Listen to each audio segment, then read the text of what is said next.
Assalamualaikum warahmatullahi wabarakatuh. Om Swastiastu, Namo Buddhaya, salam kebajikan. Selamat pagi buat sahabat-sahabat di manapun juga berada. Ada kalimat yang masih berlaku sampai hari ini, sahabat ya. Jadi ketika seorang bersalah, dia akan berteriak paling keras untuk menutupi ketakutannya. Dan kalimat ini kini tepat menggambarkan dua tokoh yang sedang menjadi sorotan, yakni Dr. Tipa dan Roy Panci, sahabat. Keduanya sama-sama terseret dalam pusaran kasus besar soal hoaks ijazah palsu Pak Jokowi. Tapi alih-alih tenang dan menghadapi proses hukum ini dengan tertib, atau dia harusnya bersikap dewasa, tapi malah kembali membuat panggung baru, mencoba mencuri simpati publik dengan gaya masing-masing ya.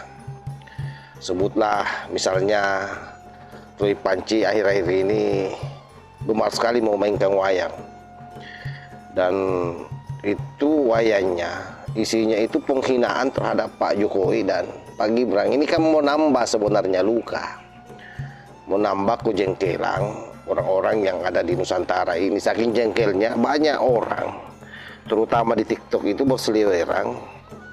Video ini diposting lalu dikasih caption ODGJ. Ini kan membuat mereka semakin terpojok. Jadi bukannya membuat simpati publik, tapi malah semakin membuat orang geram. Gara-gara Fufu Fafa, Roy Suryo jadi tidak lagi ahli telematika. Ahli tele-telean. Tele-telean sekarang. Profesi baru. Coba saya ngambil secara acak, ya kan? Ya. Ini siapa ini? Itu Bilung. Bilong ini saya tahu. Ya. Bilong ini kalau ini live nggak ya? Belum live ya? Belum. Oh sudah live. Udah live, nggak apa-apa. Kalau tidak salah congor ini ya? Bukan, Oh, bukan. Congor satunya. yang punya mulut lebih panjang. Oh, oke. Ini temennya Congor. Oh temannya congor. Ini kepala komunikasi kerajaan. Oke. Ya. Bilung. Yang kita bicarakan adalah kerajaan Konoha, jadi aman. Ya, aman. Ya, Roy sudah ya posisi Roy Suryo. Oke, terima kasih. Bapak dan Ibu semuanya, alhamdulillah saya bisa di sini dan ini kerjaan iseng saya sekarang, ya.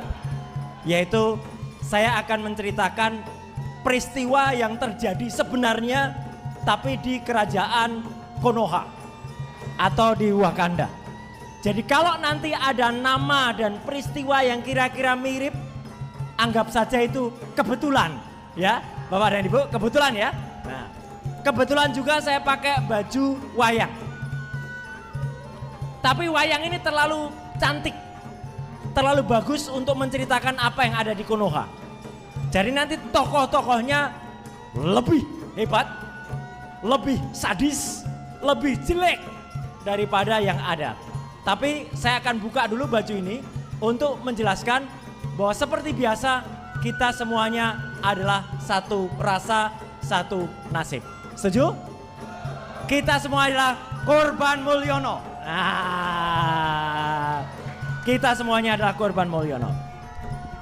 Bapak dan Ibu, hari ini kita akan mulai dengan memang harus begini. Ini diawali dengan gunungan. Gunungan adalah merupakan, maaf, nggak apa-apa. Kalau bisa volumenya dibesarin dikit boleh? Nggak apa-apa mas. Nggak apa-apa, santai. Waduh, wah ini kehormatan banget nih ada yang megangin Zumba lagi. Ada yang kira-kira mau jadi volunteer lo gitu loh.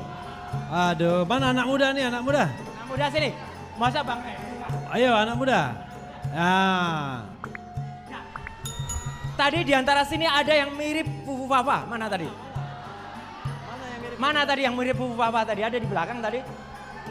Yuk biar kita bisa istirahat gantian, yuk. Waduh, nah ya, oke silakan. Oh malah orang tua lebih solider. Ya udah. Sambil duduk nggak apa-apa. Sambil duduk. Oke. Ambil kursi Pak. Ya. Ya. Oh atau ini? Ya ini aja. Ganti yang lebih muda. Sini. Pegang mic. Dah. Deketin ke saya Mas. Ya. Oke. Kita mulai ya.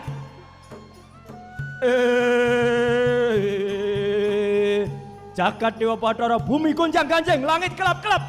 Inilah kisah pewayangan yang terjadi di kerajaan Wakanda. Hari ini telah terjadi sebuah peristiwa yang sangat penting. Kenapa sangat penting? Karena biasanya kalau kita lihat Petro ini selalu menggunakan mahkota. Nah, inilah Petro yang selama ini jadi raja. Dan kisah Petro jadi raja itu sebenarnya pernah saya pentaskan dulu di tahun 2014. 10 tahun yang lalu Bapak dan Ibu. 10 tahun yang lalu di kantor Kemenpora pernah saya pentaskan dan waktu itu berarti saya sudah mengingatkan.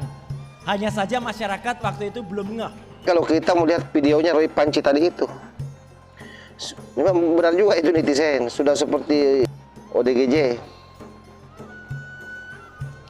Jadi dia menggelar pertunjukan berpura-pura bijak dengan sindiran. Namun secara tersirat sekali lagi melakukan penghinaan terhadap Presiden Jokowi dan keluarganya. Dan tindakan ini saya kira bukan sekedar tidak sopan, tapi juga menunjukkan bahwa Roy ini belum pernah mau belajar dari kesalahannya. Ini orang kan sudah banyak masalahnya dari dulu ini, tapi tidak mau belajar dari kesalahannya. Seolah-olah bahwa semua ini dianggapnya sebagai panggung hiburan. Padahal dirinya sudah berada di panggung hukum sebenarnya. Yang sesungguhnya dibuktikan di sana adalah bagaimana kamu betul-betul menyiapkan bukti-bukti yang konkret. Bukti-bukti yang real, bukan yang dimanipulasi, yang dibungkus dengan narasi pembodohan di ruang publik. Kelihatan sekali ketika kamu dulu selalu tampil dengan gaya sebagai ahli telematika. Tapi hari ini semua orang sudah melihat bahwa pakar teknologi menjadi seniman provokasi.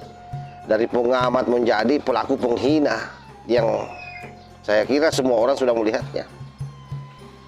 Tentu yang menjadi pertanyaan sederhananya adalah kalau benar ingin mencari keadilan, mengapa harus menghina? Saya tanya kau Panci, kalau memang kau mau mencari keadilan terhadap ijazah Pak Jokowi yang kau tuding palsu, kenapa kau harus menghina?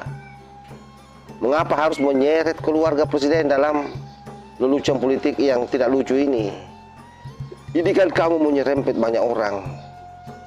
Dan saya tahu jawabannya Panci. Karena kamu sudah kehilangan kendali atas realitas yang ada.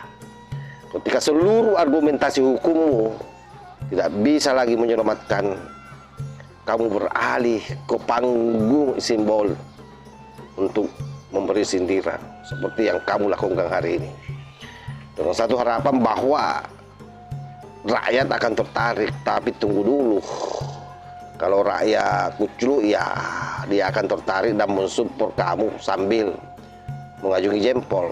Tapi kalau rakyat yang sudah sadar, dia malah akan meneriaki kamu sebagai ODGJ. Dan itu yang terjadi di TikTok ini, banyak sekali berseliweran. Ini kau punya PT ini.